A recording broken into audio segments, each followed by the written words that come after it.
ఇవాళ కాంగ్రెస్ పార్టీయే BRS party నాయకులను లేకపోతే ఇతర పార్టీ నాయకులను పార్టీలో చేర్చుకున్నారు. ఇది ఎంతవరకు కరెక్ట్ అనేదే బీజేపీ నాయకులు కూడా అడుగుతున్నారు. కాబట్టి ఏం చెప్పదలుచుకున్నారు స్పీకర్ డెసిషన్ మీద? మామూలు పరిజ్ఞానం ఉన్న వాళ్ళకు కూడా అర్థమైంది వాళ్ళు పార్టీ మారిందా లేదా అనేది స్పష్టంగా అర్థమైంది. దానికి పెద్ద మేధావితనం అవసరం లేదు. ఇలా లెటర్ అండ్ స్పిరిట్ అని రెండు ఉంటాయి. స్పిరిట్ను కూడా తీసుకోవచ్చు, చట్టంలో ఉన్నదాన్ని లెటర్ అండ్ స్పిరిట్ తీసుకోవచ్చు. కానీ అత్యంత దౌర్భాగ్యం ఏంటంటే గత 11-12 సంవత్సరాలు ఇంతకుముందు మధుసూదన్ అన్సారీ చేసి కూడా అది కదా.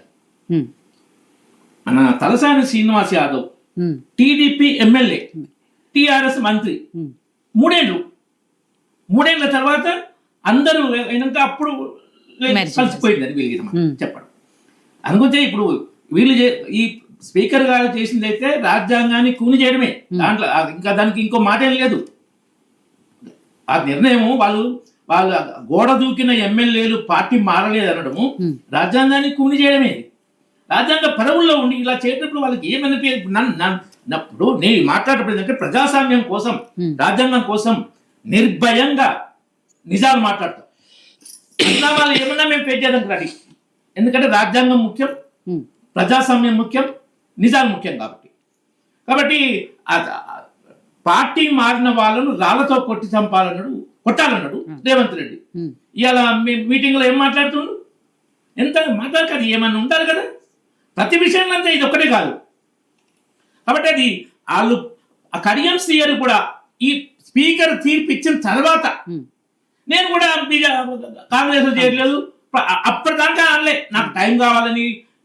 కండ్లకి కట్టినట్టు కనబడుతుంది, కొట్టొచ్చినట్టు కనబడుతుంది వాళ్ళు అనేది స్పష్టంగా. అయినా ఇట్లా చేస్తుంటే వీళ్ళని ఏమనాలంటే ఈ గోడ దూకిన ఎమ్మెల్యేలను అసెంబ్లీ రత్నాలు ఇల్లు.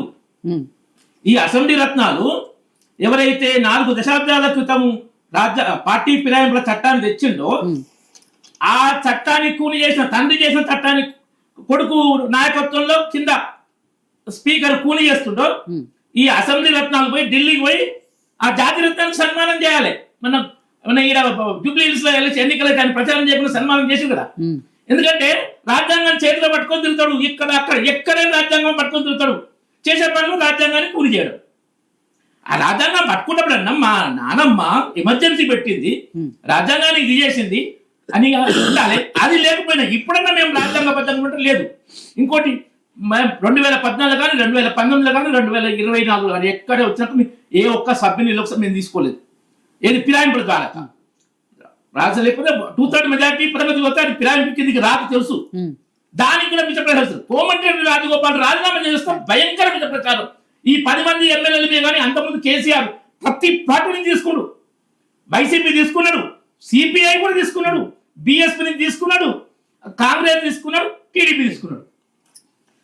మరి నిజంగా చెప్పాలంటే బీఆర్ఎస్ వాళ్ళకు పార్టీ ఫిరాయింపుల మీద మాట్లాడే నైతిక హక్కే లేదు. వాళ్ళు చేసింది అదే. వాళ్ళు చేస్తున్న సంసారం వేరే వాళ్ళు చేస్తారు విచారమా. ఈ మన పదాలు వాడాల్సి వస్తుంది. ఎందుకంటే చేసే దుర్మార్గాలు అలా ఉన్నాయి. కాబట్టి అది మంచిది కాదు. చట్టాలను గౌరవించాలి, చట్టాలను వాడుకోవద్దు, అవసరాలు మాట్లాడవద్దు. రాజ్యాంగ పదవుల్లో ఉన్నవాళ్ళు ఆ రాజ్యాంగాన్ని కాపాడే ప్రయత్నం చేయాలి. ప్రజలు చీదరించుకుంటారు, చరిత్రలో చెరగని మట్టదారు మిగిలిపోతారు. ఎందుకంటే దేశం, రాష్ట్రం, రాజ్యాంగం, చట్టం, ప్రజాస్వామ్యం ఇవి హైయెస్ట్. ఈ వ్యక్తులు అనేవి నామినల్. ఎవరైనా కానీ ఎంపీ నుంచి ప్రధాని మోడీ వరకు ఎవరైనా వీళ్ళు వీటి ముందు, వ్యవస్థల ముందు, రాజ్యాంగం ముందు అంత వీటికన్నా మించిన కాదు. కాబట్టి ఆ చేసిన విధానం తప్పు. దాన్ని మరి ఎట్లా సుప్రీంకోర్టు ఎన్నోసార్లు మందలించి టైం పెట్టి వార్నింగ్ ఇస్తే ఒక రోజు 2 రోజుల ముందు మళ్ళీ నిర్ణయం చెప్పి అది కూడా అందరికి చెప్పకుండా ఆ మిగతా వాళ్ళకి టైం ఇచ్చిందా, ఇయ్యలేదా, ఎందుకు ఇచ్చిండు ఏం తెలియదు. ఇది చాలా దురదృష్టకరం.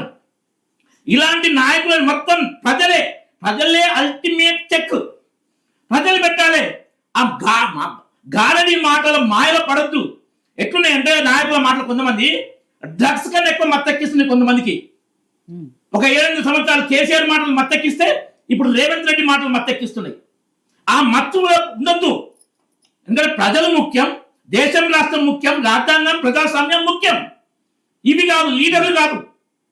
కాబట్టి అది చాలా దుర్మార్గమైన విషయము.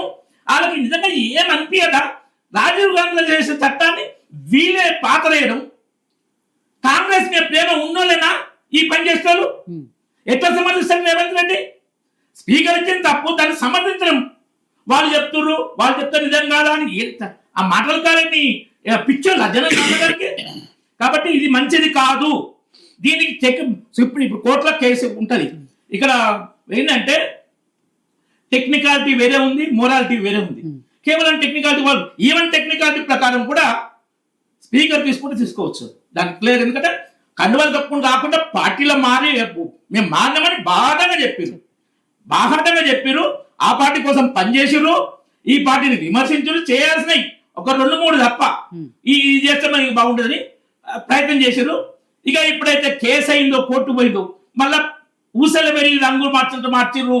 ఊసల వెళ్ళి లాగా ఊసల వెళ్ళి బెటరు ఈ 10 మంది ఎమ్మెల్యేల కన్నా, ఈ 10 మంది ఎమ్మెల్యేల కన్నా ఊసల వెళ్ళి బెటరు. అంత ఘోరంగా ప్రవర్తించరు. ఆ చెప్పడానికి కళ్యాణ్ మాటలు ఎట్లా వస్తున్నాయి అర్థం కాదు. కాబట్టి ఇది మంచిది కాదు. ప్రతి ఒక్కరు దీన్ని ఏంటంటే మళ్ళొకసారి దీనికి పరిష్కారం అయ్యే విధంగా ఆలోచన చేయాలి. ఇది మంచిది కాదు. ఇక ప్రజాస్వామ్యానికి విలువ ఉండదు ఇది కనుక ఇట్టే నడిస్తే. కాబట్టి స్పీకర్ ఇప్పుడు ప్రభుత్వానికి ఏంటంటే మోడీ కేంద్ర ప్రభుత్వానికి అంత పూర్తి మెజారిటీ 2/3 మెజారిటీ అటువంటివి లేవు. రాజీవ్ గాంధీకి ఒకసారి 400 చేసినప్పుడు 490 ఎంపీలు వచ్చారు లోక్సభలో.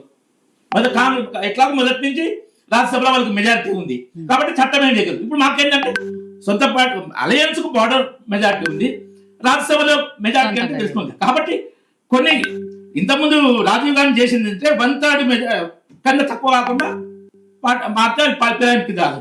అది దుర్వినియోగం. వాజ్పేయి గారు దాన్ని 2/3 చేశారు. బీజేపీ చేసింది మార్పులు, కానీ అది సరిపోవట్లేదు.